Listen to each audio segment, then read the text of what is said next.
This is the Board of Selectmen's meeting for May 27. We got delayed a little bit by an executive session. I'll start by announcing that the meeting is being recorded, which we have to announce every time, and we want to take a moment of appreciation for our servicemen and women serving in Afghanistan. And I think we should also include the veterans, since yesterday was Veterans Day, that have served the country whenever.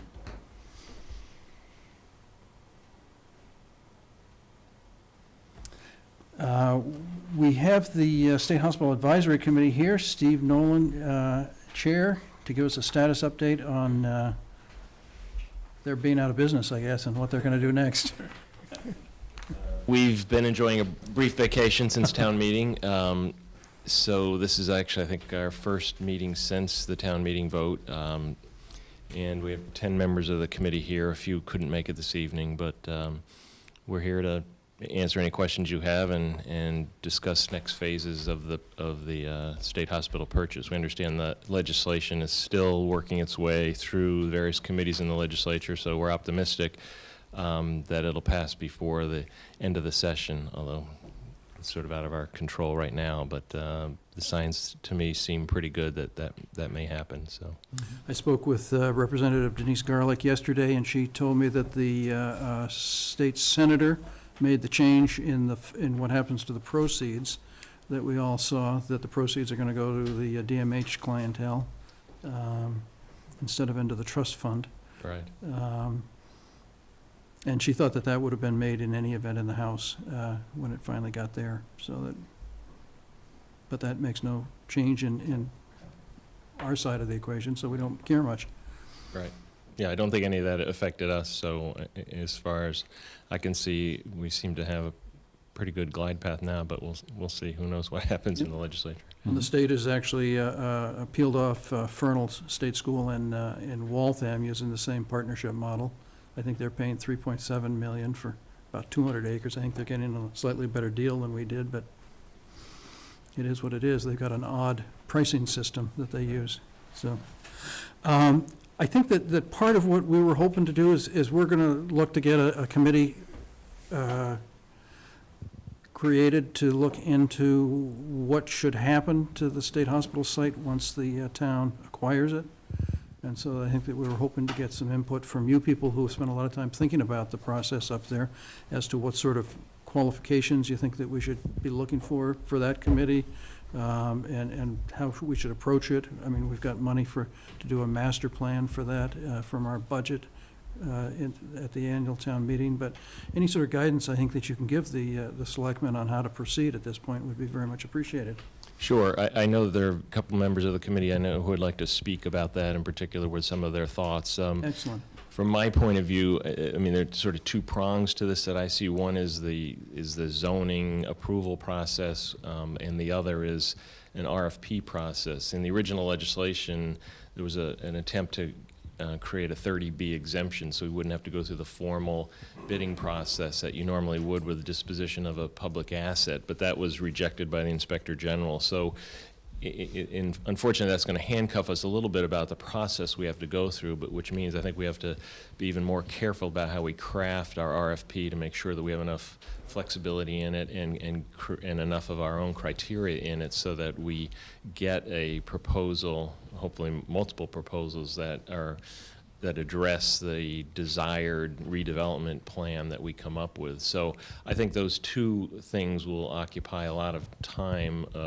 from whatever committee it is that you appoint to carry the process forward. And I think it's important to get that committee going as soon as possible, because we're sort of, I think Gus Murby said, we have a free period now basically before we buy it that we should take advantage of and get a jump start on the process rather than waiting until the purchase is complete and then starting a planning process. So I think the committee in general shared that view, that the sooner we get organized or get a committee organized to do that, the better. And that my view is that there should be people with some expertise in development, hopefully some expertise in housing, affordable housing, better yet, because that was one of the prongs, senior housing be the other prong, but that people who are familiar with the development process and have some knowledge. Not that everyone needs to fit that bill, but at least some core members of the committee would. And then I think that we'll have to engage a consultant, as you mentioned, to really help with some of the nitty-gritty, because it will be pretty time-intensive. But I think the committee needs to be versed enough in it so that they can supervise and be proactive and not totally reactive to whatever consultants might recommend. So, but I think we may want to open it up to some other members of the committee to express their own views about that. Sure, sure. We'd be happy to be interested in hearing from people. I'm Gil Rogers, been a member of SHAC. And actually, I wrote a letter that I sent, and I don't know if you received that or not. We did. Thank you very much. I have a few extra copies, if you're interested. I probably didn't make enough, but. And I won't go through the whole thing, but I'd just like to make some highlights, because I have thought about this quite a bit. And first of all, I'd reiterate what Steve said, that I think time is of an essence, that we shouldn't wait at all. I think we built up a lot of momentum, from the special town meeting, from the election, from the workshop that we had. So we had a nice head of steam up, and it's been, several months now. So I think that it's critical that you form the committee quickly, and then set out whatever the charter should be for it, what the purpose for it, and then choose the leader, and then get it going right away, not wait at all, not wait to because I think now you see it's getting into summer, and we're going to lose the whole summer, and then it's going to be fall. Yeah, no, we're not going to lose the summer, So I think we need to do it right away. The second point that I'm trying to make, I think, from all of our inputs that we've gotten from the workshops and from the survey, from the interactions that we've had in the process of getting to where we are, is that one of the things you want to do, I think, is to create some real driving purpose and objective for what we do up there. And I think we've learned a lot about what that has to be from the inputs we've gotten from the community. But I think that's very important to have that type of destination or purpose in mind as we go through the planning process. I think parts of it have to do with retaining the open campus style and the historical style that the hospital has. I think it has to reflect a lot of the values in Medfield, which have a lot of very rich cultural values for music, for open space, for recreation, has to include that. Has to try to capture the very beautiful natural environment that's up at the hospital. So we don't want to destroy that. I think one of the things that impressed me in the workshops and the inputs is really how much consensus there seems to be within the community on what to do. At one point, I think when we started, we saw all these different ideas that people are all over the place. But when we went through the process of really analyzing that information, I think there's a great deal of consensus within the community. So I think the idea of driving toward a theme for this is not as difficult as it seems. I think we see a lot of it right now. Mm-hmm. And I agree that part of it has to be addressing the housing needs of this area, include Medfield, but also the greater area, because we see a lot of importance in housing for senior folks living in town, for affordable housing, for a mixture of different types of housing, so it's not sort of a, one sort of mold. I think that a mixture of different levels and types of residential units, condominiums, apartments, small single-family homes, that type of thing, and it can be achieved. As you know, that Roz and I have spent a lot of time looking at other hospitals and what they've done. And we've looked at probably 5 or 6 in terms of their plans. And we're very attracted to what's been done at Northampton and at Foxborough, because they seem to have achieved that type of balance. And they have a mixture of different types of housing, some retail that's consistent with it. They've retained the character and the feeling for the hospital without destroying it. And it's very designed for the needs of that community. Now, Medfield's different, obviously, than Foxborough or Northampton or other places. So I think you can't simply copy that because they're all specific and unique. But I think that the idea of a balance of different types of uses would be very appropriate and has been done very successfully in these other communities, and we can do that as well. In terms of the composition of the committee, having worked with Steve and the committee for a number of months, I think that in terms of size, I don't know if there's any magic number. I think that something in the area of 7 to 10 people, something like that, would be a reasonable size. I think you need enough so that you get some diversity. You don't want, you want people that have different views. In terms of the types of backgrounds, I think Steve mentioned some of the things that I think are important. I think experience in planning, and particularly urban planning, is relevant. I think experience in developing multi-use projects of this nature, large scale. So it's, it's a large piece of property. It's a large project up there. It's not small. So experience in that is relevant. Architectural skills and designs, particularly for a combination of residential, commercial mixtures, that type of skill, which will be relevant. The zoning process, I think, is very critical because in all these places, you develop a special zoning district. You create this new zoning system that's appropriate for your plan. So having people on the committee that have that type of knowledge and experience, know our zoning bylaws, but also know what it means to create a special zoning district and know what that can be and how it can work with the plan itself is relevant. One of the things is fundraising that's important. We haven't done much on that, but there's lots of sources for funds to develop it. So people with that kind of background, and obviously the historical, that's in a historic district and the buildings are registered at different levels. So knowledge of the historical laws and the historical character of the hospital. That's an important dimension to it. Now, I think I'm describing a lot of different types of skills, and I think it's not that you have one individual for each one of these things, and everybody doesn't have to be on the committee either. But I think that kind of mixture of experience. And I think above all, you want people that have the time and the motivation, the excitement of being able to actively do this. Developing a master plan is a very intense, time-consuming process. It's not easy. We've talked to enough people that have gone through it to know that it takes a lot of effort. I think more so than even that we went through to get to the point where we are. So you want people that have that type of motivation and time. And also I think you want people that are creative, are thinking creatively and not just sort of taking some formula and trying to apply it. And also people that are very open-minded. So I think a characteristic is people that can hear other ideas and bring those ideas into it. Just a couple final points.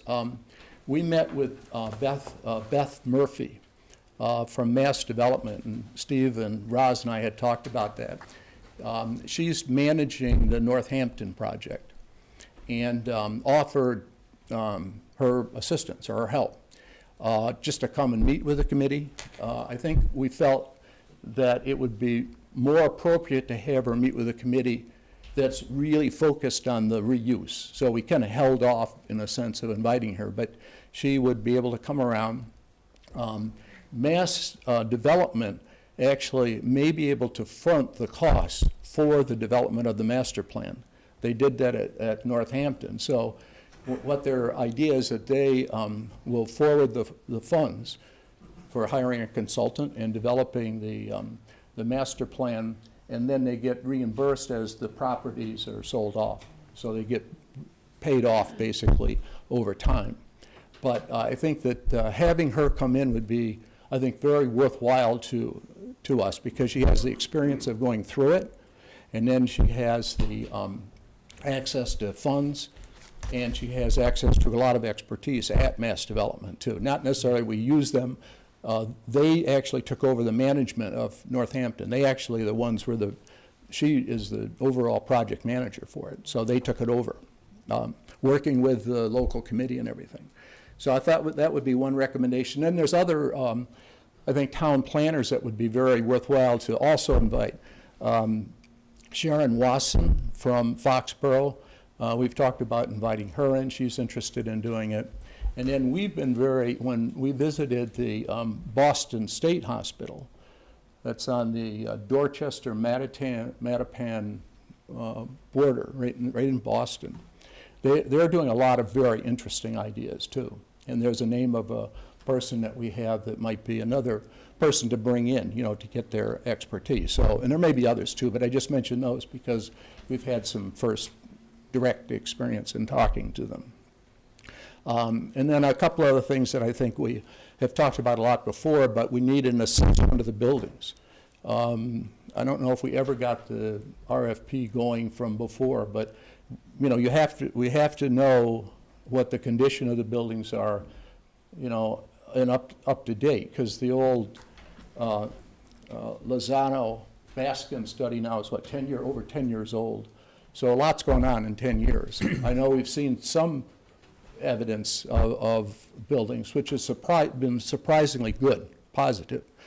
So we want to understand what it is comprehensively and to see, what sort of structural condition they're in, the environmental issues, that type of thing. But you need to do it for all buildings, not just a sample, in my mind. You have to do it for all of them. So an update to that.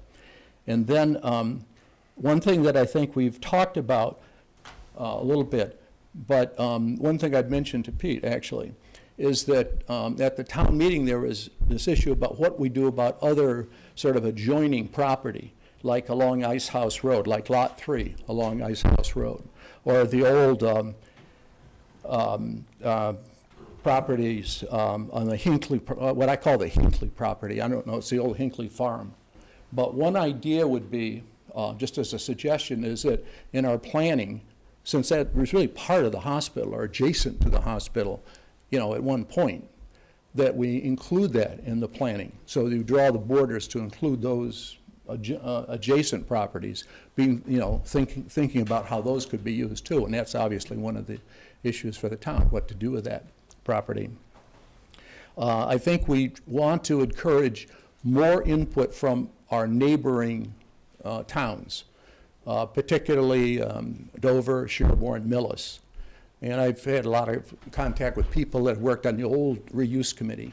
And I think whatever we do up there is going to have impact not just on Medfield, but on all these other towns. So I think, I'm not recommending putting them on the committee, but have at least a strong outreach program that we haven't done.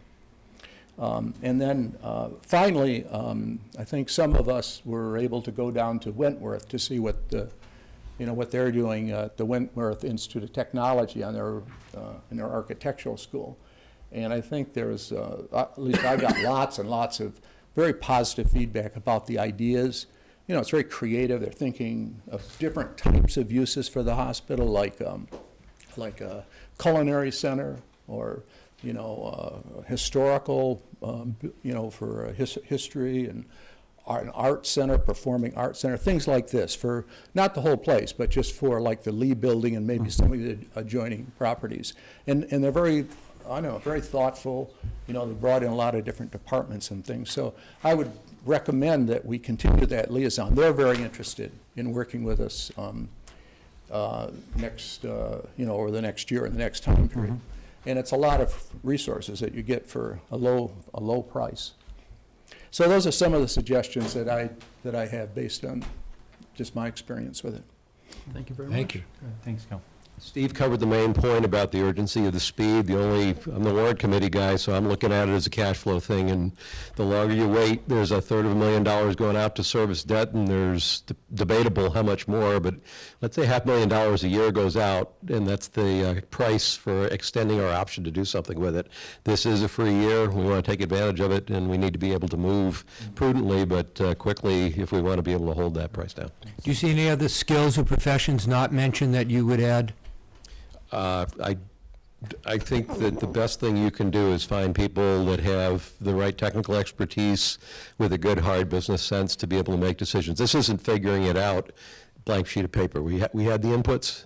Now is the time for competent people who can make tough decisions to be able to make those decisions and, you know, do it for you, but be able to come down decisively and move ahead. Everybody's not going to be happy with what those answers are. I bet you I'm going to have some opinions that we should do something different, but I don't know what I'm talking about really in that area. They do. So I'd look at it that you get to pick some cards off the deck, and you get to pick your cards, make sure you pick the right cards, and don't have the committee be too big to where it bogs itself down. Your committee was very large. Was that a problem? We made it work. I would say it was a little large for, I mean, for what we were doing, it was, we wanted a broad, you know, viewpoints from a lot of different perspectives. That was good. I think this committee, as I think Gil said, is going to be a lot of hard work, and I think maybe a smaller group would be able to deal with it a little better. Not unduly small, but I do think that, you know, 14 was a pretty large group. So I'm thinking it might be a little bit smaller in this next iteration. Although when you have actual work to do, you guys were able to break up the tasks and have. True. Yeah, that's what I Smaller say. I don't want groups. to make it too small, because we had you know, subcommittees of generally like 3 members of the committee that really took on some of the different tasks. So, you know, I'd say 8 to 10 is probably good as opposed to, you know, 10 to 14. But I don't think there's a magic number, to be honest. I just wanted to follow up on a couple of the points, and Gil mentioned a lot of the ones I was going to talk about anyways. I think the committee makeup has to be experienced. I think you really do need the people with experience in, you know, the various different trades, whether it be master planning, architecture, construction, multifamily, that type of avenue that we all talked about in the visioning sessions. I think that's really important. I almost think it's the sole aspect of who should be on the committee and not, but you can't really do that to 100% degree, but I think it's that important. The master planning itself, I think it has to bring upon a lot of what we all talked about and the town talked about in the visioning sessions. There was some things talked about that made sense there, and we all kind of put together as one homogeneous idea for developing up there, and I think we need to stay to that. I think there needs to be, as Gil mentioned, you know, the local Medfield aspect of it. Foxborough's a nice project, but please don't lose sight of the fact that 3 out of the 4 developers went bankrupt doing it. It's on a major, well, relatively major road in 140 that has access for the retail spaces and so forth that will not survive up here. We have to rely on the experts that have done the work for the hospital and so forth up there, including the JLL report, the feasibility study and strategic plan study that was done. It tells you what will work and what will not work. This is a nationally recognized firm that does this for a living. Big retail will not work. You know, there's certain things that just won't work. There's other things that will. I strongly suggest we, you know, keep that as, you know, kind of a bookmark and keep referring back to it. It's a good piece of paper. You know, there's a couple pieces in there that make a lot of sense. I think the historic aspect up there is somewhat important. As an architect, I can look at the buildings and say, okay, you know, there's some redeeming qualities to them. I don't think they're fantastic, but they are nice. And it's hard to get that kind of architecture built at any level nowadays because of cost and trade skill and so forth. But at the same time, they're in tough shape. And we need to realize that. We can't hang our hat and say, we're going to save all 23 buildings or whatever it might be. It would be a very difficult, very expensive task, and it's not something I would strongly recommend. However, saying that, the quad is important. That's the redeeming quality of the campus, is that quad and how it's organized. So that's something to keep in mind. As far as the assessment, Christine and I have been working back and forth on the contract and the environmental licenses and that type of thing. We're pretty close. In fact, we were going to talk after this about it a little bit further. We're pretty close to getting these folks underway. The assessment would be, as we said, 4 buildings. And then what you typically do, this is normal for this type of assessment, is especially in a mirrored atmosphere where one building mirrors the other across the quad, you extrapolate the data for the buildings as to what buildings are good, salvageable, redeemable, et cetera. In order to do the entire campus assessment, you're looking at roughly $250,000 is the number that I was given. to do that. So it's quite costly. So it's something to keep in mind. Can it be done? Yes. Is it worth it? We won't know until we get the first part. Let's look at the first part and see what the extrapolation data tells us. But I'd keep, just the education process is, the education process of the town is something that we talked about as a committee all along. How do we get the information out to people? The reason I say that was, during the town meeting votes and so forth, a lot of people stood up from our committee and others that stood up and said, you have to really watch your step on how you develop or not develop this site. We made our recommendation both from our committee and from you folks saying that we believe it should be redeveloped to some level. When the vote went passing through, there was a loud scream and everybody yelled and cheered and said, yes, this is great, we won. Mm-hmm. And when you talk to people since that vote, quite a few truly believe they won the right to keep that as an open space and not redevelop it at all. I think that's the town's choice. They can do that. I think it's extremely risky. I think there's a lot of risk inherent in the buildings. I've said that from day one. So I think that's something that needs to be watched out for.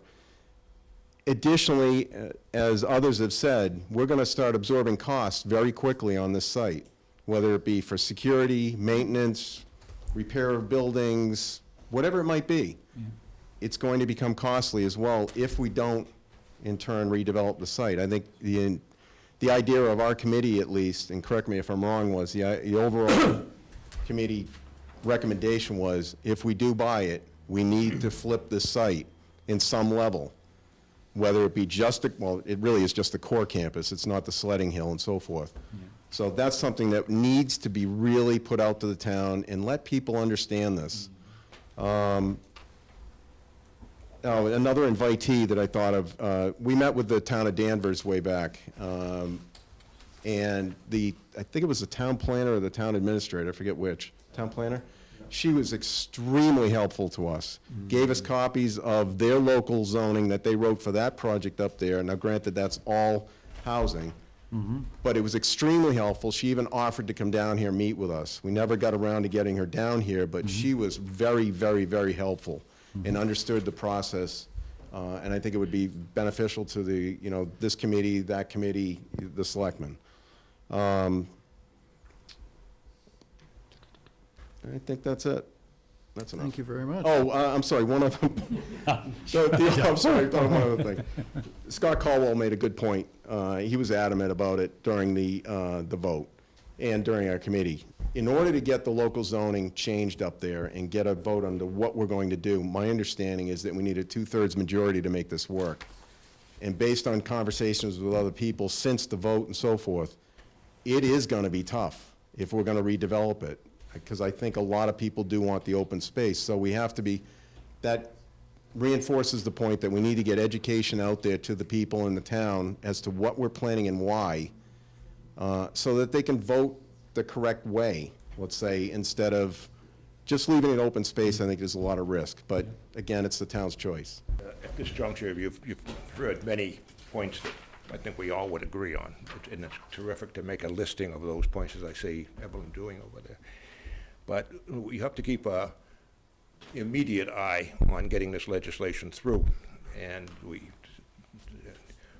really, in light of even today's, with the gun bill being pushed by the Speaker of the House, that's Jim Timothy told me last week that that's going to distract people, take time, and so forth. So we really have to stay on the legislators to make sure that they move it. I call them at least every week, and sometimes every other day. John, is there something else more we can do than what you're doing? Well, I think it's good, and I know Christine talks to them all the time, but we just have to really make them feel that this is the only thing that we want them. I mean, I have other concerns from the other parts of the district, but this has to get by, or else all of our discussions is for naught. We start over again at some point. I don't envy this board at all. You have so much before you. When you consider the issues that in the administration, Mike and Christine dealing with public safety building, dealing with the town garage issues, dealing with all the things that we're going to be asked to do with the schools, et cetera. So that there's much on your plate, and the hospital, while a key priority going into the future and for generations to come, it can't consume all of your time, obviously. So you're going to need at least one good committee here, one excellent committee here. I do think that the people on the committee, at least a number of them, have to be knowledgeable about the town. That is, have to have served on town committees or be currently serving on town committees, and with long experience in the town. We happen to have a very well-experienced town manager and a very experienced now administrator, and an assistant administrator who has worked hard on this hospital project.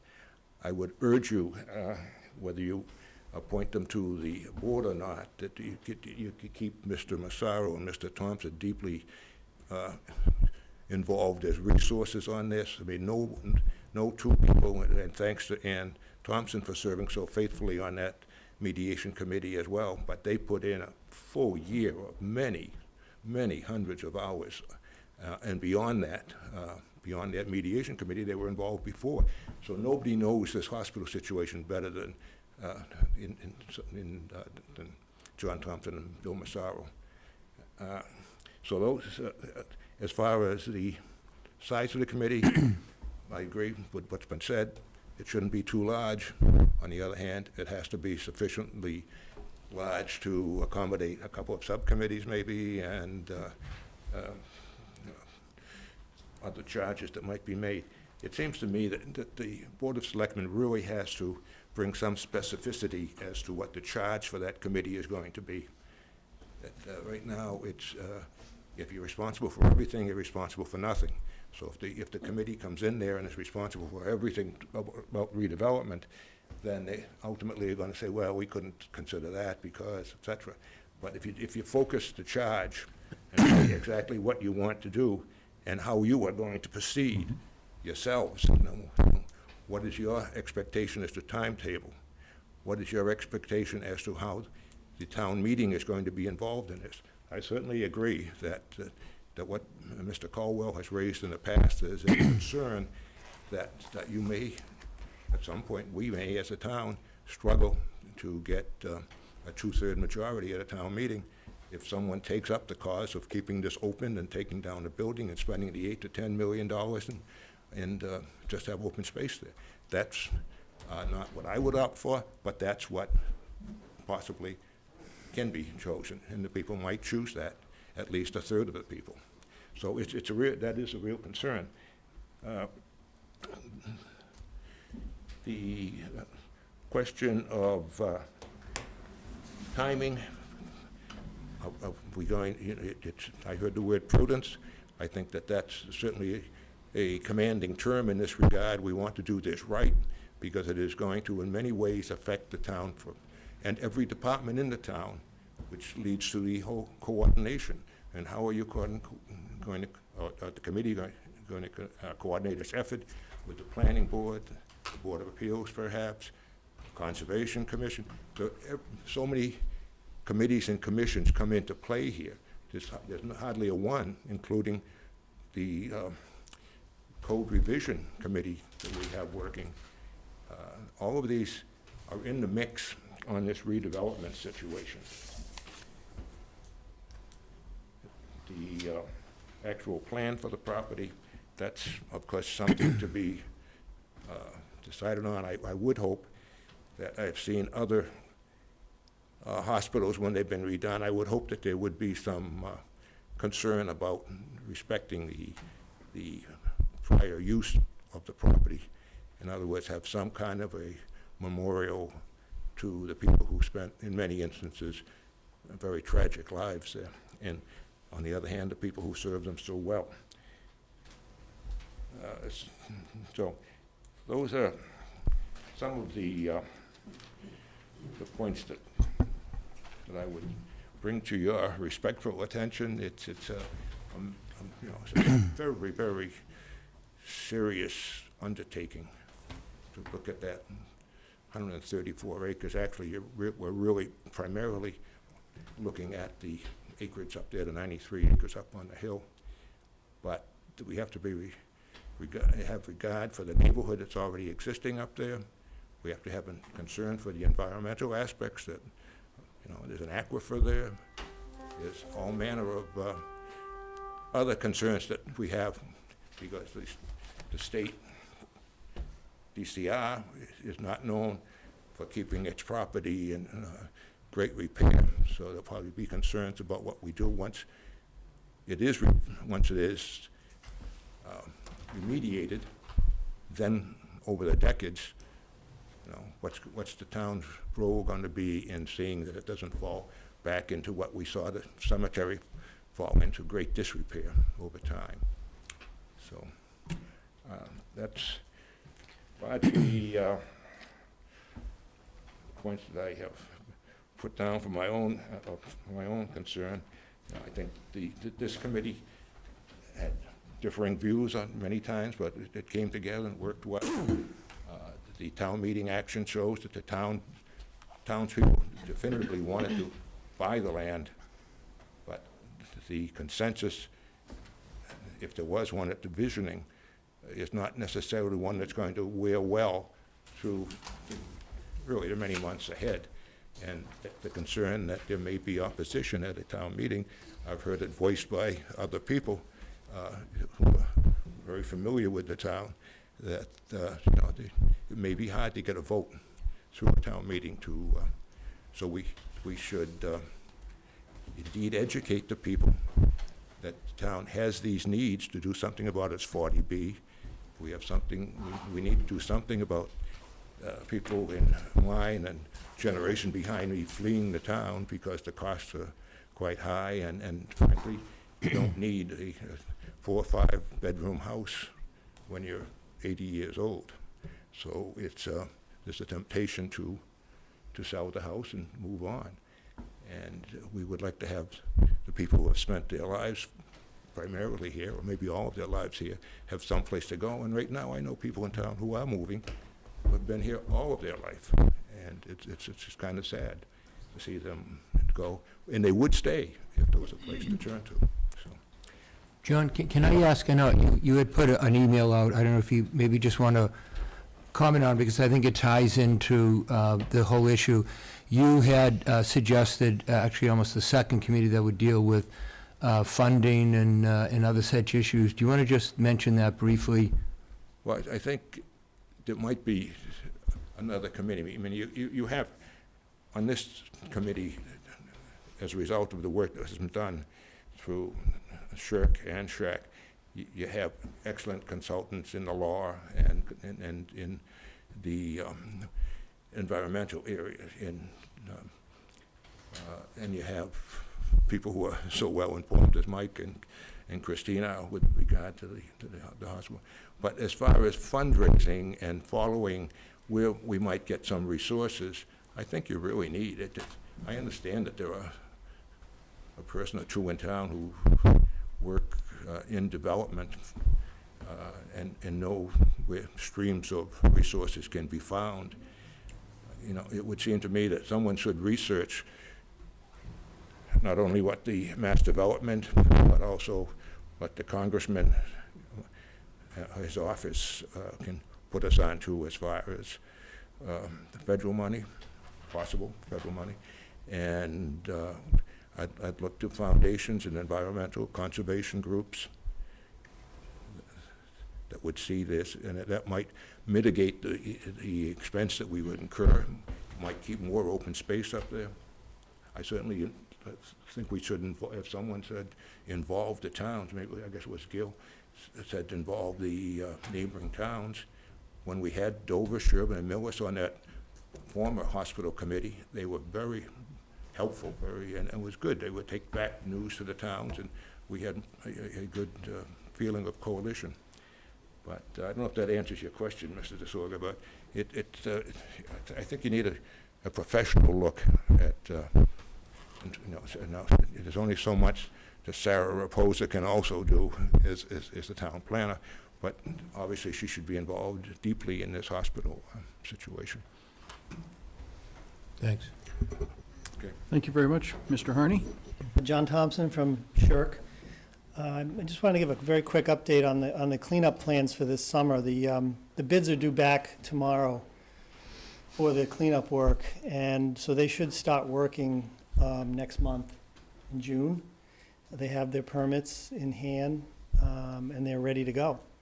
So there will be some increased traffic, and we've got Public Works talking directly to DCAM now on the access on the lower road to bring trucks away from the C&D area and out onto Hospital Road.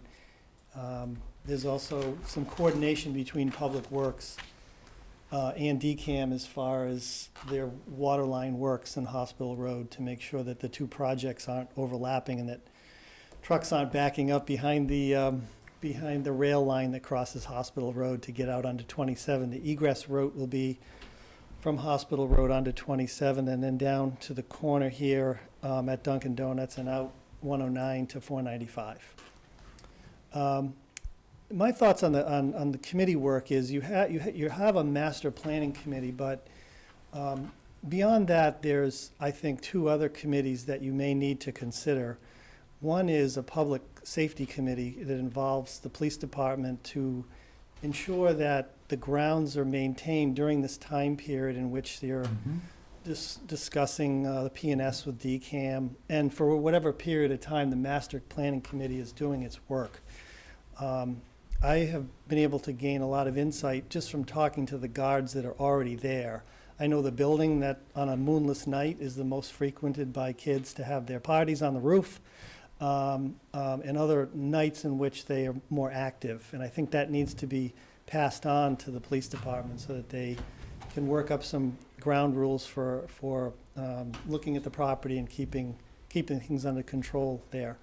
A second committee that could either be a subcommittee or a standalone committee, I think, needs to be a committee involving some people from Public Works, like Bobby Kennedy, and people that are knowledgeable about the hospital property, because at times there are manholes that back up, or there's something, coming out the side of the building, or some sort of grounds work that will involve people from Public Works and the town, so that during this period where the sale maybe hasn't completely happened, or we're the owners and we're working on master planning, I haven't really thought through how those committees might communicate, but they might be separate standalone committees, or they may have some reporting, and then who in the town, Christine or Mike would be delegated as the person that would also have a report direct through from a Public Works committee and a Public Safety committee to make sure that things are buttoned up there as far as infrastructure and safety. So that's really my only thoughts on from where I sit. Thank you so much. Yep. Thank you. Thank you. Thanks, Bobby John. Kennedy has already been doing a lot of that up there. I think he knows about all the drains and everything at this point already. Bill Massaro, currently on the mediation committee and currently on the negotiation committee. And I want to thank the SHAC committee for all of their work. And I think the public education was a vital piece of that, and not something I've been very successful at the last few years, and I really appreciate the efforts that went into the visioning sessions and everything else. I wanted to bring up a couple things. Number one, I'm not sure exactly how this process is going to work between the master plan and the plan for redevelopment. It seems to me that you need a master plan first so that you know how the second one fits into it. So I'm having a chicken and egg problem here with whoever does the master plan versus, how do you decide what's the best appropriate use for the hospital, or what are the appropriate uses for the hospital. The other thing I'd like to point out is we had talked about this before and we've kind of let it take a back seat, but I think when we talk about things like perhaps mass development would fund, for example, some studies, and that we would pay them back. We need to figure out how all of these things are going to fit into the purchase and sale agreement and the sunk costs. Because I don't want to, I would caution that we get into a situation where we borrow from the state and owe the state money, and when we go to settle with DCAM, we have essentially two creditors who are chasing us for the money, and we wind up getting a smaller percentage of the net proceeds of the property. So we need to be very careful about that. And I would suggest that we start some preliminary purchase and sale agreement discussions almost immediately to define things like what sunk costs will be allowed. For example, Jim talked about the inspection of the buildings and the $250,000 or not. Is that a sunk cost? I mean, personally, I think it would be, but let's not wait till we've expended the money to get into a situation to find out that we can't recover it. I had one other comment.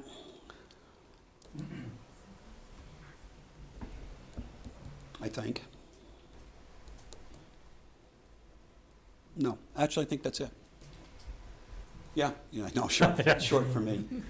But, yeah, I want to echo what Gil said, and I have been recommending this for a while, that to take advantage of the experience from some of the other towns who did hospital work. Yep. And when you talk about, for example, mass development, I remember that a couple of months ago that Pete and Richard attended the Mass Municipal or some such meeting and came back with all of the appropriate funds that are available for things like infrastructure and what have you. And I would suggest that one of the people that you need on the committee is someone who is familiar with those kinds of, how would you go about getting the infrastructure funds? And then again, you would have to couple that with, is that a sunk cost?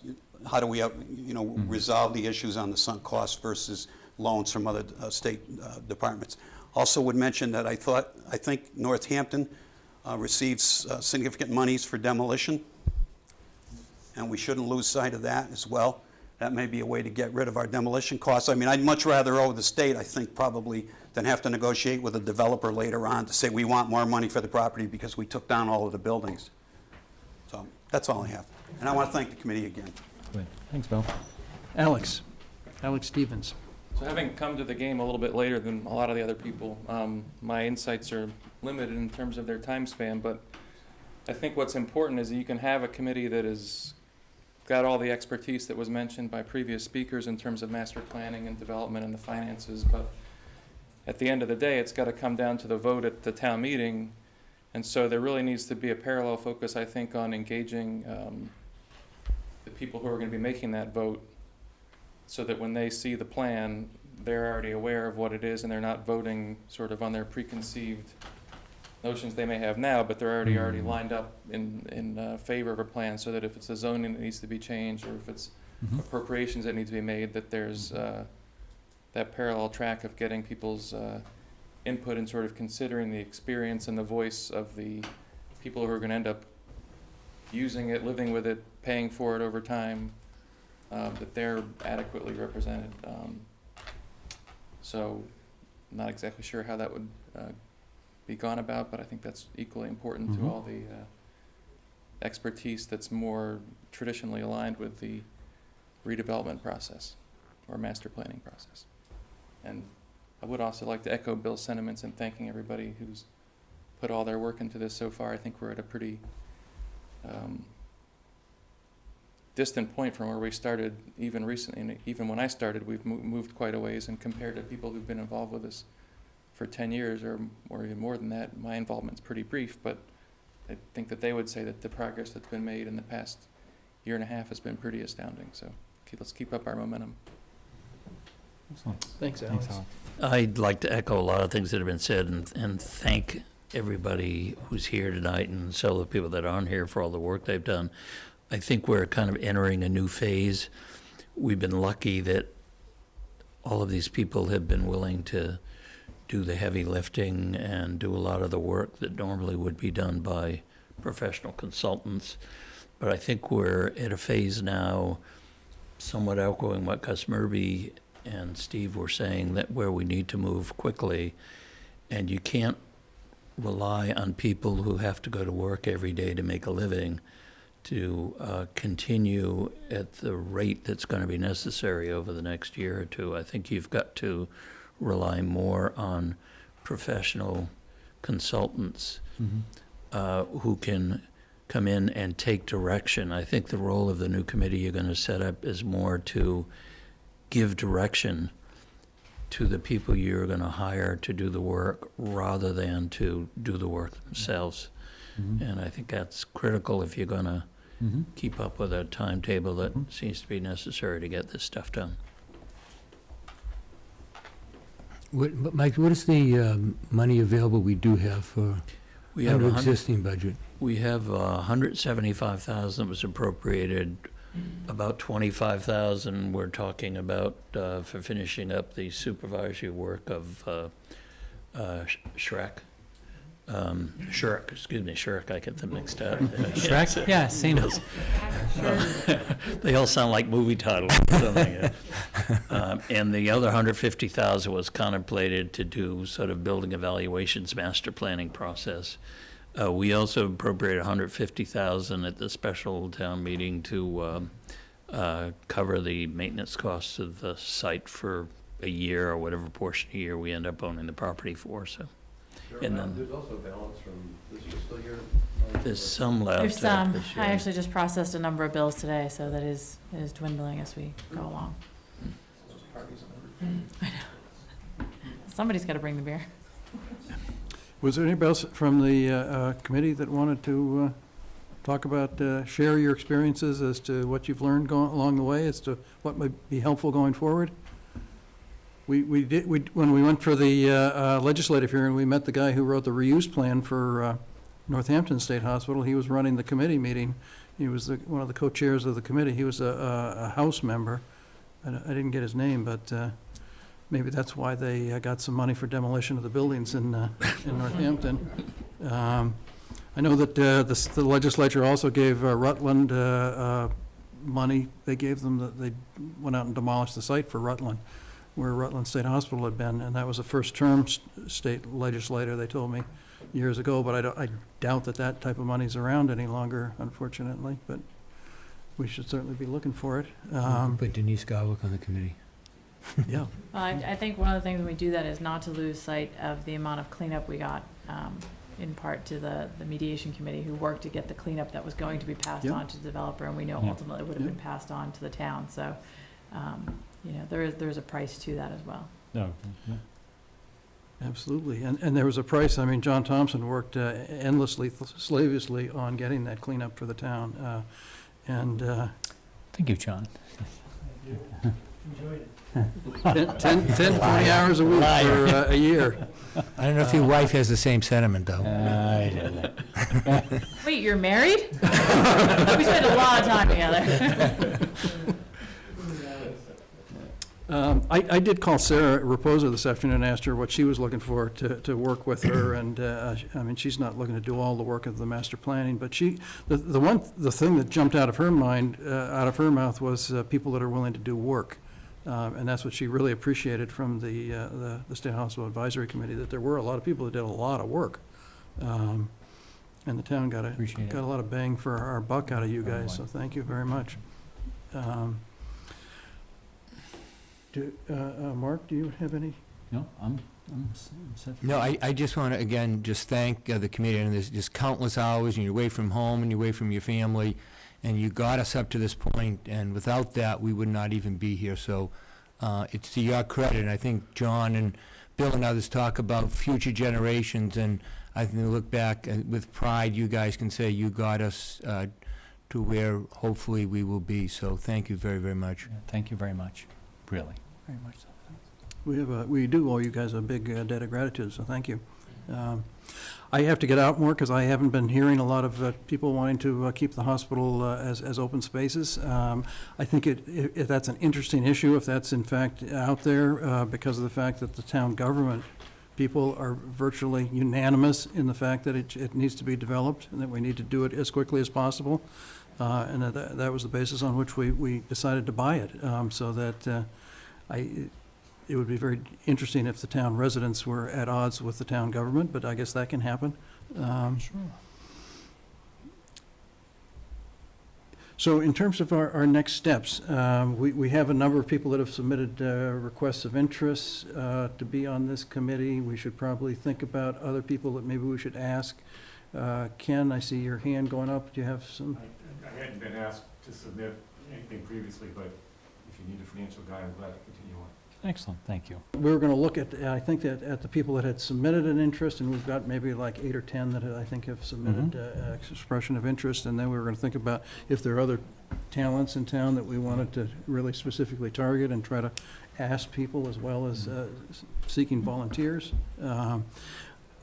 And so my goal, I guess, I would hope that as selectmen, we could get this process moving quickly. And I don't know whether we're going to, I mean, we don't have any names tonight in front of us, but I think that maybe at our next meeting, we should try to be looking at names to put onto the committee. And Sure, if we can start to get that list compiled and stuff. I know we've gotten all bits and pieces here and there. Mike and I spent a significant amount of time today going through Yeah, people who have submitted, as well as investigating people who may not have submitted a letter of interest, but would be. okay. Mr. Chairman, the other thing is, for the impact and the input that we just received, there's a lot of good information that, for us to look at, and this was very helpful for me, of what you people felt, what are the skills, what are the professions that are needed on that committee, and you spoke loud and clear, and I feel much more comfortable now than I did a week ago. So I think that's a good first step, that we've used them as a sounding board. We have a pretty good idea of what the skills that this committee feels are needed on that, what type of professions. Now I think our next step, as you said, is to who is out there, who has already submitted something, but who else is out in that community that we can go out to and ask them, would you be willing to serve your town? Because you have these talents, you have these skills. So I think between the two, we can put that together. And then the issue is, what are the numbers on the committee? I think, correct me if I'm wrong, but I'm hearing somewhere between 7 and 10 seems to be the number that, unless somebody wants to speak otherwise, but No. that seems to be the number that's coming out. Good number to me. I think the two critical things, other than, well, first is appointing the committee, second is to giving them a charge. Very, very specific chart. yeah. And I think you can save the committee a lot of time if you tell them what you expect of them. Anyway, It doesn't have to be Yeah. complete, but I think it needs to give them a sense of what they're supposed to do. Yeah, well, and I think in some ways, that's fairly simple. I think we want them to tell the town what we should be doing with this opportunity. It's simple till you start digging Right. into it, yes. It's simple to say it in those terms, but, I mean, that's really, I think it is a very broad, in my mind, it's a very broad approach. I think I'm not looking to rule things out at this point, but as Jim was saying, that it's very unlikely that we're going to have a big retail a mall up there, because everybody says that nobody wants to put any money into that type of thing there, so that, but I don't really want to I don't want to try to narrow the funnel until we get further down the road, I think. My goal, I guess, is to get the committee going as fast as we can, and then get the master planning process moving as fast as we can, so that we can, and I would see the master planning process as narrowing that focus and figuring out what it is that we as a town really want to have happen there. And I'm not quite sure how that happens in a master planning process. I asked Sarah about that today, and she sent me the material that she put forward to the Capital Planning Committee that you guys are familiar with, about what's in a master plan. And I mean, I had looked at the samples that Christine had circulated, 3 examples of Andover and a couple other towns to us, of towns that had done recent master plans. And I mean, they're wonderful documents in terms of the data and the detail and the visions and the pictures. I mean, they're very exciting documents, but it's obviously a ton of work to put one of those together. I mean, Sarah and I were brainstorming as to whether we could have it done in time to change the zoning at the April town meeting next year. I think that's awful fast, but, you know, it would be great if we could do that. Something that helped me in thinking, and I'm reacting a little bit to the way you just talked about that. I would recommend you not think about this as a job of figuring out the one comprehensive thing we're going to do with the property, but think of it more like maybe a 5-piece jigsaw puzzle. So they all fit together and they all make a picture once they're all there. but it may be one of the 4 or 5 things we plan to do with the property. And why it's important to look at it that way is that gives you flexibility around timing. You could roll out something that clearly is something you're ready to do now without having to wait until what the 4th and 5th things are going to be. In my participation on the committee, that was huge for me personally in looking at this in a different way, saying we can break this apart and we can approach it piece by piece, so long as we kind of have a coherent idea what the whole thing's going to be. Yep, Jim? A couple quick points is, Mike had mentioned earlier about when the committee is put together, it's not their responsibility to actually master plan it. It's their responsibility to put the parameters out there for the firm to master plan it and develop Exactly. all the ideas. Right. And I think that's a critical part. As an architect, I come upon a lot of people and clients and so forth that try to micromanage it the other way around. Yeah. And it really fails fast. Yeah. Or at the very least, it becomes very difficult. So it's a key point. Yep. You know, just get the parameters out there. Yeah. Let the professional firm work through the master planning ideas and then report back to them. Right. And then they can And work it work together from and there. massage it. Yeah. As far as the master plan goes, typically, great point just made about there's different zones up there that we all thought were important, whether it be senior housing or affordable housing or whatever it might be. I think that's critical in the development of the master plan. Keep in mind, the master plan is a big document, or can be a big document. What it shows in a good master plan is a lot of written words, but the better ones are done with a lot of diagrams. And what they show is zoning of, you know, this piece of or parcel of land is appropriate for affordable housing because it's more level, it's, you know, it's got good drainage and that type of thing. There's not a lot of hills for senior housing, that type of thing. And it usually has little diagrams that go along with it that give you the scale of the buildings that go into that area. So it's a representation of this is the kind of architecture, and it's not specific. What it's doing is saying it should be grouped and massed in smaller forms. It can be a huge, long building, but it has little pieces that make it look like smaller homes, for instance. You can do it if you do it the right way. It depicts the height. It can go as far as saying what kind of lights you want on the street. You can take it to any level you want. So it's a good, if you think of, I can't remember the name of it, the project going up here right on Spring Street there. Maple Street? Maple Street. Maple. Old Medfield Square? Yes. If you think of it in those terms, what they did in there was they came in and they said, we're going to do a lot of houses very close together. Now, at first blush, if that's all you hear, Yeah. everyone in this room would probably say, no, that's wrong. Now, whether or not you like that project, what they did was say, we're going to have closely spaced housing with individual faces to them, so you get the representation of an old village. You're going to get the materials, the lighting, how the garages work, so you're not seeing the cars and so forth. A lot of that is part of a master plan. So if you keep that in mind as you go through it, it actually becomes a fun process. The one caveat I'll mention is a whole lot of master plans, they end up as books up on somebody's shelf, and no one ever looks at them. So you have to watch out for that. In this case, it wouldn't happen, in my opinion, because you need it to go further Right. and sell it to the developer, because they're going to take that roadmap Yeah. and create their development. So, some Because things to watch out isn't for. isn't the master plan going to end up with the zoning for the developer, basically? Ideally, it should, yeah. I mean, that's okay. something you'll need, the master planning firm may or may not develop with you the zoning, or spot zoning for that site. It may be a separate, you know, legal group or a civil engineering group together that could put it together, the actual wording of it. But, yeah, it ideally works together, but if you go out, if, for instance, as an example, if the state has a publication,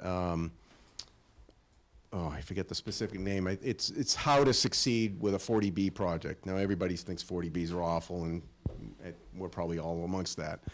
But it has nice little diagrams, and it shows you what it should be and how it would work successfully. It's worth looking at. It's not the actual guidelines, it's how to succeed with it. So it's you know, it's a good example, I guess. Could I ask for your take on dealing with, you know, as Gus mentioned, breaking it up into pieces versus dealing with one developer? Is it in some ways easier to deal with one developer on a 90-acre site, or is it in fact easier to deal with 4 or 5, and do you end up with developers fighting with each other over their visions? If the master plan is strong enough and it depicts each of the zones, you can have separate developers.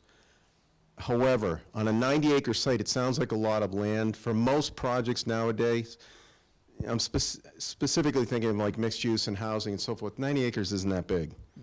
And one developer typically would take control of it, but they'd work within your master plan of the individual zones. So I don't see it as, I guess the other caveat too, because it is 90 acres, there's only bigger developers that can handle it. So you have to kind of weigh them all against each other, but I think you'd be more successful with a single developer perhaps, just in my opinion. But if the master plan's strong enough and everybody agrees to it wholeheartedly, it might work with smaller, but not, certainly not down to one building, one building, one building. It would have to operate in zones. Yeah. I'm just thinking of the Foxborough experience where you said 3 of the 4 developers went bankrupt. I mean, was that a function of the economy, or is it a function that they weren't working together, or, you know? From what I understand, it's a little bit of both. Both. Yeah, and the fourth one came close to going under too, so the economy certainly had a lot to do with it. Mike, as to your point, I've worked on a couple projects, one Boston City Hospital, another MIT had a lot of property in Cambridge. In both of those cases, they had a master developer, but in both those cases, they didn't know how to do affordable housing, which was a component of the master plan, and so they, in both those instances, subcontracted that piece to somebody who really did it. Because in my experience, there's a pretty big gulf between market developers and those who really know how to do affordable and tap into the subsidy sources and deal with all the requirements. Those are often sort of different worlds, so sometimes you need 2 different perspectives there, but it may be the best to have, you know, prime developer subcontracted to somebody else as opposed to us trying to manage those interrelations. I'm not sure I would prejudge that, but at least I think there are different models for dealing with those kind of issues, but I do think you have to be a little bit sensitive to the fact that it may be hard to find a developer that really knows both aspects of development and can do both really well, which I think we really will have an interest in making sure both are carried out to a high standard. So I think that's something we should look into and be mindful of. Just a couple points. One is that we have the master plans for a number of the hospitals that we've put up on the website. So if you're interested in seeing what they look like, we have them for Northampton, I know for Foxborough, maybe some of the other ones. So if you want to see what they look like, they're right there. You just look up on the website. And they don't have to be very long. You know, for example, the one for Foxborough is very short. And I would agree with Jim that one of the things that we've heard from speaking with these people, including the developers, was the master plan wants to be a guideline, but it wants to have flexibility in it. You don't want to lock it in too much. It wants to give guidelines for the development, but also, we've heard this over and over, that you have to be flexible because things will change. You know, some developer would come in or some industrial plant will come in, and all of a sudden what you think is your plan changes. So you want to have that attitude of, you know, flexibility in it. A couple other points that I've heard too. One of the things I think is important is for the board to set a deadline, that there's a specific goal, whether it's the town meeting next year, but something that drives the committee to reach a conclusion. Because otherwise, the master plan thing can go on for a long time, and you don't want, I mean, we heard that at the special town meeting, that you want to have an end to it. You want to have a finite goal to it, and not just let the thing drift and drift and drift, which could be a problem. So I would say that part of the statement of the purpose of the committee should be a goal, a deadline and a goal for when it reports back on its recommendations. And just to comment on Jim's, I met with all the developers at Foxborough, Vinco, Introcia, and Doug King, and talked to them a lot about the bankruptcy thing, you know, what the problems were. Part of the problem was their timing was rotten. They were getting into this right when the recession started to hit. And their plan was, for example, for Vinco, which was the one that did the development of the buildings, was that they wanted to sell these off as condos. So they wanted to take the existing hospital buildings, some of them, fix them up, and then sell them. But the economy went down the toilet at that time, and so they couldn't do that. And he also had other financial problems, not just to do with that hospital, but other things too. In contrast, Doug King, who did the single-family homes, has done extremely well and is expanded. In fact, has a bigger responsibility there. So, you know, it's plus and minus. And you see bankruptcies at other hospitals. You look at Danvers, for example, and they had the same kind of problem with their condominium development. He went bankrupt, and then they sold it to another developer that actually finished it off. So the fact that these bankruptcies occurred is not uncommon, and particularly during the recession, where it really hit the residential markets hard. And so you have to, it's a factor, but I wouldn't get carried away with it, because you see that a lot in these development projects. I think before you do a master plan, you, the board, has to set forth what your financial expectations are. Do you want this to be a break-even project? Do you want to make money? Are you happy with a $5 million loss? I mean, in order to get a better quality of life there. So, I mean, I think that's the first thing that you have to do, is determine, you know, what your expectations are. That's a good point. And that, I mean, that's the only thing I really have to say. Okay. The only thing I'd add to that, because I think that is a good point, is the idea that we have a sort of built-in subsidy. We talk about how we would finance things like a community building in the Lee Chapel, for instance. We're sharing proceeds 50-50 with the state, so to the extent that we could net $3 million out of the project, but we could require the developer as a precondition to developing to build a community center, and it costs $3 million. Half of that money just came from the state, because it'll reduce the proceeds to zero. So as opposed to giving $1.5 million of $3 million to the state, we could put all $3 million into a community building. So there may be creative ways to think about how we structure our RFP that allow us to, perhaps what seemed like counterintuitive in reducing our net proceeds, but if we get a community benefit out of it, like a nice community center, that could in the long run be to the benefit of the town, paid for half by the state rather than paid for by a tax levy. So I just think that's something we should include within the idea of the net proceeds, that there may be ways to work with that can produce a community benefit. Any further thoughts, comments? So I guess I would hope that our schedule could be to get the committee appointed, and then to maybe start work on the RFP for the master planning, because it seems to me that the master planning is something that we want to get going right away, and maybe that can get us going through the summer. Yep. But we're going to have this committee constituted to be able to respond to a draft RFP, or to really put the RFP together. So For we'll the start master- to look at that next week then. Yeah. Or 2 weeks, maybe. Yep, good. Do we meet next week? We do meet next week. Get them before they all go away for the summer, huh? Yes. Yeah, Well, if we can, if can you guys get us the names and that's fine. the, and Yeah, we can maybe start to discuss 'em. like a draft of an RFP for the master plan? Sarah and I have already started to work on some of the ideas of what would be in the RFP. We're gonna need a little more time. Okay. I At can't least have a draft to you I think for the that people by are the- first, yeah. I think we Yeah. can talk about. I would committee caution members. that you not issue the RFP until the legislation passes. You Makes don't want to sense. commit the town to expending the funds until the legislation Absolutely. You don't want passes. to spend any money unless we're going to get it. Okay, But, Good. yeah. And probably, once you get your committee appointed, yeah, they can, you know, where they've got the expert, whoever you're gonna Work put on on the this will have the expertise. Yeah. They can probably play a bigger role definitely. in preparing the RFP. Good. Maybe to piggyback a little what John Harney said, can we maybe actually invite our reps in, since either next week or the week after, let them know where we are, the concerns we have, thank them again, and make sure they know this is on the front burner. Depends on how the budget's going. Yeah, Yeah. but they might be a little, I mean, we're in Tied up. constant contact with them, maybe an email from each of you, just Will do, okay. reiterating that, but. that would be good. Thank you guys very much. I guess Thank you. now we'll entertain a motion to reappoint all these people to the committee. Yeah, yeah, thank you very much for Run while you can. Yeah, that's it. Thank you very much. Thank you all. Thanks. The Energy Committee is asking us to vote to authorize Town Administrator, Mr. Sullivan, to execute a contract with Solar Design Associates. I haven't received that yet. I'll check with Fred Davis. I think he was kind of putting that together, but I'll.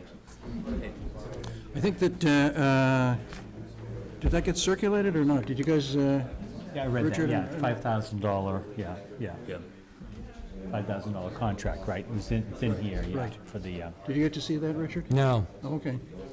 It's in the informational materials, or it's in one of the folders here. Was there a time frame on that, Mike, or is it, can we wait It till has next to- week on It that? has to be expended by December 31st, I believe it is.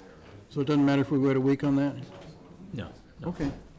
So we'll take that up then again next week. Vote to authorize me to sign Chapter 90 project request form relating to the Mass DOT Winter Rapid Recovery Road Program. This is the part of the 30 million that the legislature and the governor appropriated to repair potholes from the winter road damage. And that money has to be spent by December 31st, I believe it is. yep. The date's changed a few times, but I think it's back to December. Do we have a motion then for me to sign the form, the Chapter 90 project request form? So moved. I'll second that. Any further discussion? All in favor? Aye. Yep. And then we have a request to discuss the no dog walking policy at Vine Lake Cemetery, and this seems to come under your name, Richard, so why don't you go ahead? I've received, actually we've received a couple of emails from residents that are very concerned of what's happening in Vine Lake Cemetery, in the sense that we have a regulation, and as you know, as we marched yesterday, Memorial Day, we went by a sign that says dogs, no dogs allowed into the cemetery. And one email was just very disturbing of a family that was at their grave, and an individual with a dog, walking the dog, in the presence of the guy, the dog urinating on gravestones, and it's just, Graves. it's just, you know, some horrible stuff when you think about what the purpose of a cemetery is, and the family members that are there. And I received a second email talking about similar things of dogs running wild in there, people actually going to the cemetery, driving there, then letting the dogs out, walking through the cemetery. It's a little bit, I think, of, if you want to use your history, you call it salutary neglect, where we have a regulation that really has not been enforced. And I think a lot of people, because it hasn't been enforced, it's a growing popularity to walk the dogs into the cemetery. But I just think it's despicable, some of the attitude of some of the people when even being spoken to by people that are at the grave sites, and I don't know, I just think we need to, and I know we have Ken coming in to deal with the issues. I think this is under the regulation of the Cemetery Commission. Mr. Chairman, if I can interrupt you, I did, seeing your message today, talk to the chief of police about this issue, and he was aware of it. And the issue is, the no dog policy is a rule and regulation of the Cemetery Commission, but there's no enforcement provision. It's basically a policy with no enforcement. The chief suggested, right now what they do is, if they are driving through the cemetery and they see somebody with a dog, either on leash or off leash, they kindly suggest to them that dogs are not allowed there, and they move along. But they really have no enforcement provision to do that. The chief suggested that we put an article in at the Springtown meeting to add it to the police provisions and/or the bylaws, to make it an enforceable provision that there are no dogs allowed at the So cemetery. there's not a fine, there's absolutely no No, enforcement power? it's just they're not allowed at the, just like we don't allow skateboarders at the town hall, but I have no enforcement provision for that. It's just a policy we have. It's not actually an enforceable law. So we need to make it a law then, yeah, or we need to at least bring it to town to see So we if the did town's a gonna little go through. brainstorming today, and he was going to talk to the animal control officer as to where the most appropriate place for that would be, whether it was in the police provisions or the animal control Right. provisions. Because I think it's got to be something, one of those two agencies that Yeah. have, the people, that've got some authority there, that people are going to Right. listen to, Correct. obviously, as opposed to. But, I mean, the cruisers can go through and suggest. Yes, he strongly will, that- and we did have a discussion today that he will encourage them as they're driving through to think tell that's a people good who have idea. dogs that really, dogs are not allowed to be at the cemetery. That's good.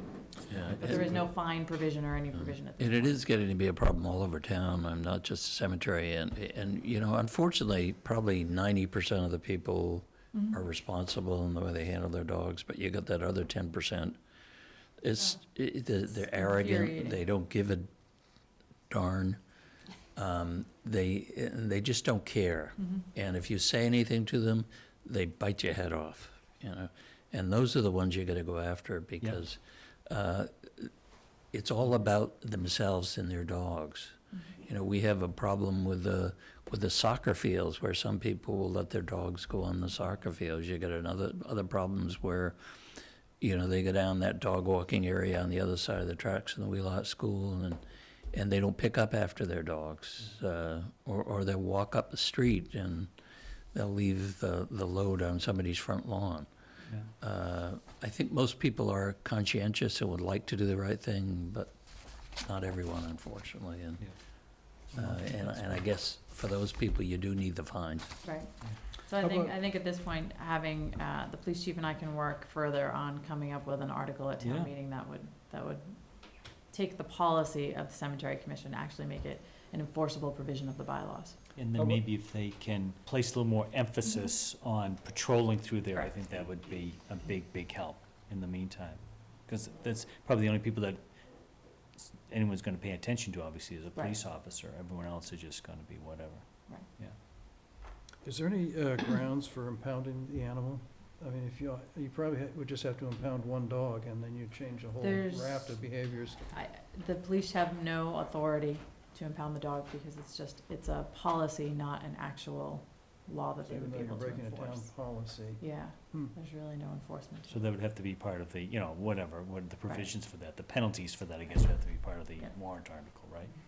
Now, the parallel track to that, which is a little separate, is that no matter whether you're in the cemetery or in town, is that we do have a pooper scooper bylaw. And if the animal control officer witnesses you not cleaning it up, then we can fine you for that, and that is within our police provisions, so we would add that into. Who's the enforcing authority on the pooper scoop bylaw, I do you believe know? it's the animal control officer. So unless the animal control, a policeman couldn't issue a ticket for I violation of the pooper scooper bylaw, which don't know about that. makes it very difficult too, It's, because she's, I mean, One ultimately, person all all of over these are town. very hard to enforce. Force, yeah. You know, and they're kind of self-policed, which is, you know, becoming an issue. Yeah. So I'll work with the police chief and come up with a plan for how we Uh, would like to address it. We might check in with Mike Francis down at Rocky Woods, right, at Rocky Woods, because the TTOR had a problem with dogs in Rocky Woods, and they banned them for a while, and Mhm. they obviously figured out a way to make it work down there, so might be good to find out how they make it work now. Well, probably because they have more flexibility not being a town, they're private agencies, they They can can probably keep do their them up. own. I think you have to have a permit to have your dog in the trustees. I think part of this is, you know, we can launch a kind of a small publicity campaign about why it's important to pick up after your animals, why it's important that we're not allowing dogs at the cemetery, and the reasons for that. And I think, you know, rational thought should prevail. Yeah. um, And I think it If would we be just most- start to talk about this. and I think we're actually getting a lot of people coming from other towns to walk their dogs. You know, you go down behind the Wheelock School, I think there are a number of people, you go up in Noon Hill, there are a number of people. The state hospital has an Yeah. incredible Yeah. number of Sure. out-of-town dogs. Yeah, Yeah, yeah. sure. So, Well, I know that I used to do that when I had my dog, and I would just walk her on the way to work. So oh, okay. Wellesley, all Walk or sorts of different jog. places, Newton, wherever. Anything further that we're gonna do with dogs in the cemetery at the moment? No, I think Let me work with it the sounds chief like we and Okay. have an avenue to go. Yeah. Right now, it sounds like there's not a great deal of enforcement we have because of the way it's structured. But we can raise this when we meet with Ken and the cemetery committee to see Yeah. what other issues maybe that they could work with. And maybe that's a good segue into the only other thing that I wanted to do tonight, which was to talk about what we're going to be doing in June. Mike's annual calendar started in July, Yeah. and so that what items did we want to do in our June meetings? I thought we set that, we set a, Yeah, June 16th, you have DPW and cemetery coming in, And water and sewer. and water and sewer. And the June 1st meeting will obviously be choosing the committee. Yeah. We only have 2 meetings in June. I think Like it. that, Jay, we were gonna deal with, when are we dealing with goals? Is that this meeting or? No, we're going to do that at your next meeting, at the 1st of June. In June? Yeah. Okay.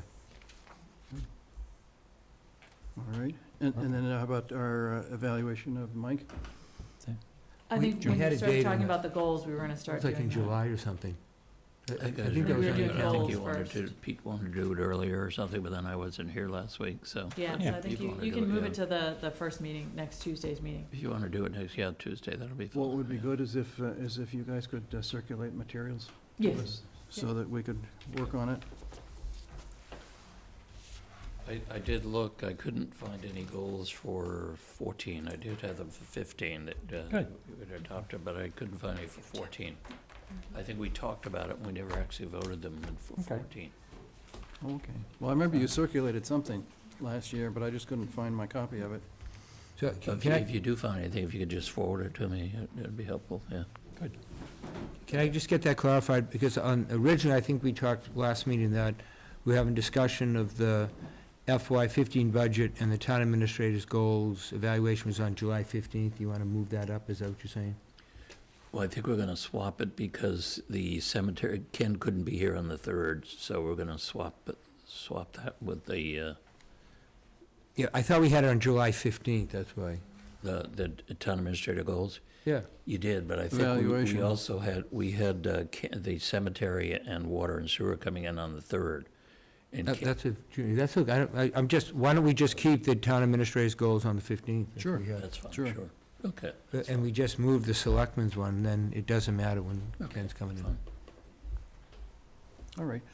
Mike, can you maybe redo this with the things Sure. that we've talked about for June, so that we Yep. have some good guidance as to what we're doing? And then the only other thing was whether or not,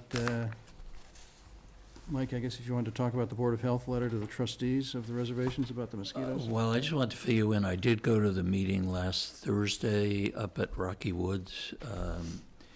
Yeah, there were about 8 of us there. There were, and there was an overlap between some of them represented more than one groups. There was somebody from Norfolk County Mosquito Control and someone from Central Mass Mosquito Control. One of them was also a member of the State Reclamation and Mosquito Control Board. There were the ecologist for the trustees of reservations was there, and their area director, Mike Francis. So there were 8 of us, and I think it was a pretty useful meeting. The ecologist said that the policy that was sent out this year from the trustees was actually adopted about 10 or 12 years ago, but had never been enforced. He is new to the job. This is the first year that they, for whatever reason, decided that they would begin to enforce it. And they sent it out, and they really hadn't had discussion with the State Reclamation Board and resources, was the agricultural resources representatives were there too. And the consensus of the meeting was that they needed to sit down and go over this and try to come up with a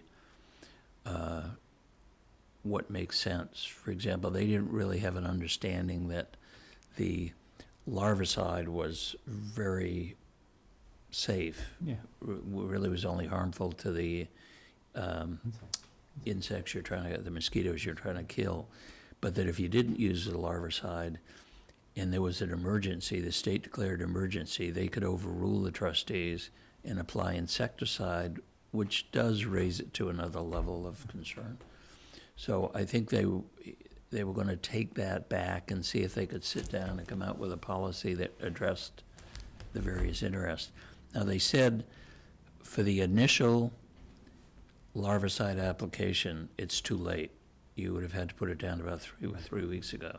There are other opportunities, depending on the weather and the rainfall amounts and temperatures, that and the type of mosquitoes that's breeding at that particular time, where you could put down a larvicide later on in the season, but that the main opportunity to put down the larvicide has already been missed. Yep.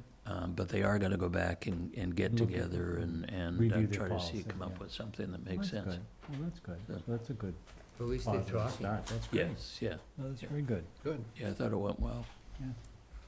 very good. So, anything else, or are we adjourned? We're adjourned. I'd like to be adjourned. That'd be good. Excellent.